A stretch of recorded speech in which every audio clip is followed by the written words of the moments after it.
પરિસ્થિતિને પહોંચી વળવા સરકાર સાથે એએમએ પણ છે સજ્જ। અમદાવાદ મેડિકલ એસોસિએશનના પ્રમુખે આ અંગે નિવેદન આપ્યું છે। તેઓએ કહ્યું છે કે સતર્ક રહેવાની જરૂર છે, ડરવાની નથી।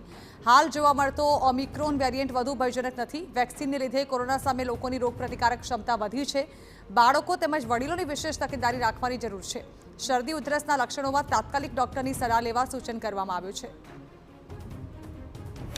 અત્યારે અમદાવાદના અને ઇન્ડિયામાં બી ઘણી ખરી જગ્યાએ નવા કેસીસ જોવા મળ્યા છે અને આ કેસ ડરવા જેવા નથી હોતા, એકદમ માઇલ્ડ હોય છે। ખાસ કરીને ઓમિક્રોન જે ગઈ વખતે આવેલો એપિડેમિક વખતે એ જ વાયરસનો સ્ટ્રેન છે, એટલે બહુ ગંભીર સ્વરૂપ પકડતો નથી।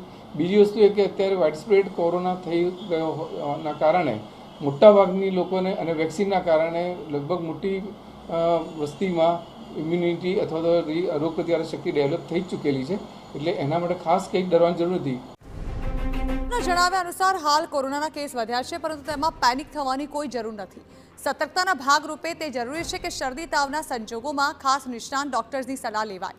સાથે જ બાળકો અને વડીલોની ખાસ તકેદારી રાખવા પણ જણાવાયું છે। કે નાના બાળકો, બે તો નાના બાળક હતા, એમને થયેલું હતું અને નાના બાળકોને થાય તે ન્યુમોનિયા જો ગંભીર સ્વરૂપ સહેલાઈથી પકડી શકે છે।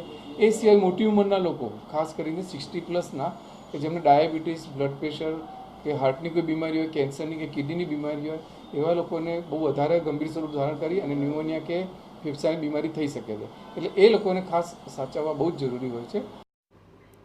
અને વાત કરીએ સુરતના સચિન